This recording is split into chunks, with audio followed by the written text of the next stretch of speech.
Today on the CTV News at 5, why parole restrictions have been removed for a Lethbridge man sentenced to life in prison for beating a First Nations man to death. Plus, concerns over an SPCA investigation at an animal rescue ranch. And a single city mom and her 2 kids finally have a place to call their own thanks to Habitat for Humanity.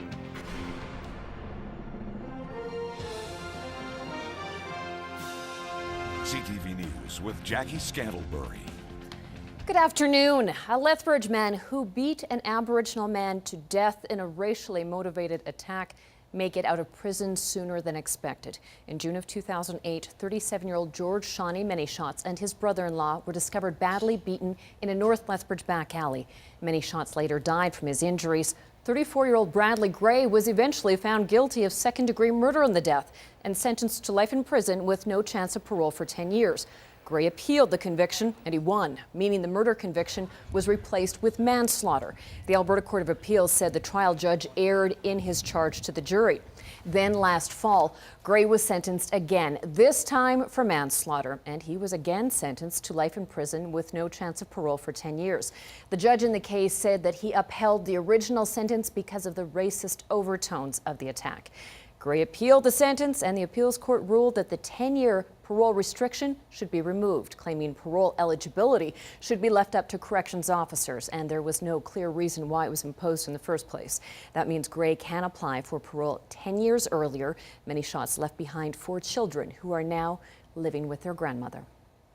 A preliminary hearing has been set for a Tabor man facing charges in connection to a child prostitution case in Lethbridge. 32-year-old Memphis Gross Venture boy is charged with procuring prostitution, aiding and abetting, invitation to sexual touching, sexual assault, as well as sexual interference. He was arrested in February after Lethbridge Regional Police found out about a 13-year-old girl involved in a high-risk lifestyle. According to police, the girl had been instructed by a 32-year-old man to prostitute herself and give him the money. Gross Venture boy has elected trial by judge alone. A preliminary hearing has been set for August the 23rd. Well, the Lethbridge police have issued a warning after a local woman was defrauded in an online prize scheme.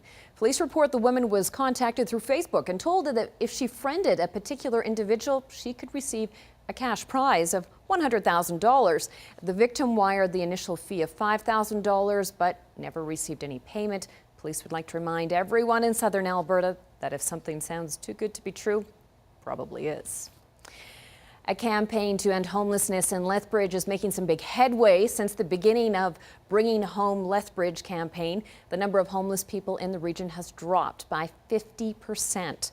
The members of Social Housing in Action and the City of Lethbridge announced their results from year 4 of their 5-year plan to end homelessness in Lethbridge. Since the program began, there's been a decrease of 27% of people using the emergency shelter. A total of 967 households have been housed for those in need of a fresh start. Organizers say this program showcases that this type of program can work and can be adopted in any community. With this report, we've been able to demonstrate very clearly that we're on target, we're on our way, and we have our 5th year to identify and continue the growth of ending homelessness in our community. Smaller communities can get some of the ideas that we have been able to promote and discover as we've been going through things. So it's going to spread throughout the province of Alberta and beyond.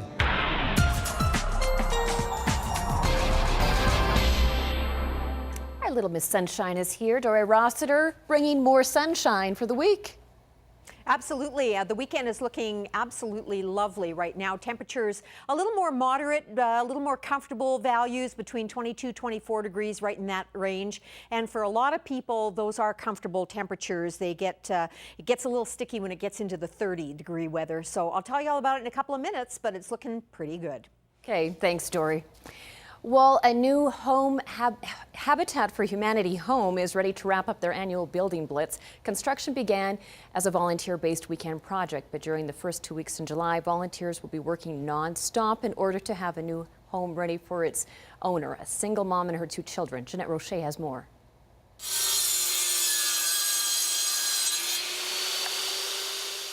The sounds of power saws, hammers, and drills are like music to Robbie McCoy's ears. From the basement to the framing to the siding. Every step of the way I've been there. How's it going? It's a lot of work, but it's been very rewarding. For this single mom of 12-year-old twins, it's been a long road to get here. Years of renting, going back to college as a mature student, and now, finally, her very own home. Just to have our own home, somewhere where they can grow up, our own place. It's very rewarding. It's very, I don't know, I'm just very proud that I could do this for my kids. McCoy and her twins, Cameron and Jackson, were chosen to be this year's Habitat for Humanity homeowners. They have to be earning enough to be able to pay a mortgage, because they do carry a mortgage. It's not a free home. And the family puts in 500 hours sweat equity. That's their down payment for the house. And while mom pays that down payment in sweat, the kids, not yet old enough to work on the job site, watch and dream. I want to paint my room. You want to paint your room? Yeah. What color are you going to paint it? Pink and purple. And I'm so glad that it's not small anymore because we have a small house. Yeah, and I'm glad that we have a backyard. That's like Christmas every day. When I come here, I can't sleep just thinking about what has to be done. From the groundbreaking to the construction of each wall, it's taken hundreds of volunteers to build this 1,100 square foot house from scratch.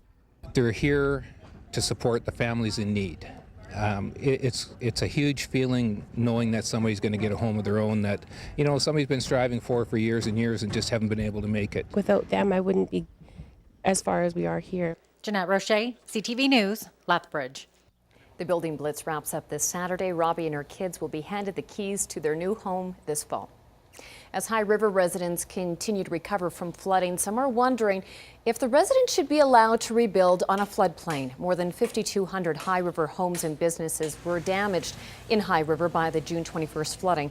Many will have to be bulldozed and rebuilt, but Premier Alison Redford says the province is now considering what to do about floodplain communities that will always be in the path of disaster. It's really important to me that when we put that policy in place and we give everyone in Alberta final information with respect to the disaster recovery program, that people understand each piece of that in context. And I know it's important that we deal with that soon. I will tell you it is top of mind for me, and we will be making that announcement shortly. A group that's trying to reduce the number of animal collisions through the Crow's Nest Pass is putting on an information session tonight at the Frank Slide Interpretive Centre. About 7,500 vehicles a day travel Highway 3 between Fort Macleod and the BC border. It's considered a high collision area because the road cuts through range used extensively by wildlife. Millions of dollars are spent on insurance claims each year. A group called Road Watch in the Pass is urging the province to help cut down on collisions by building safe wildlife crossings at some very key locations. They'll be showing a documentary called Highway Wilding and putting on a short presentation tonight. They will also be sharing ideas on how to create a safer passage for drivers and wildlife along Highway 3. The session goes from 7 o'clock until 9 o'clock tonight at the Frank Slide Interpretive Centre. Time next for the markets, and Dory's going to tell us what we can expect for highs coming up after the break.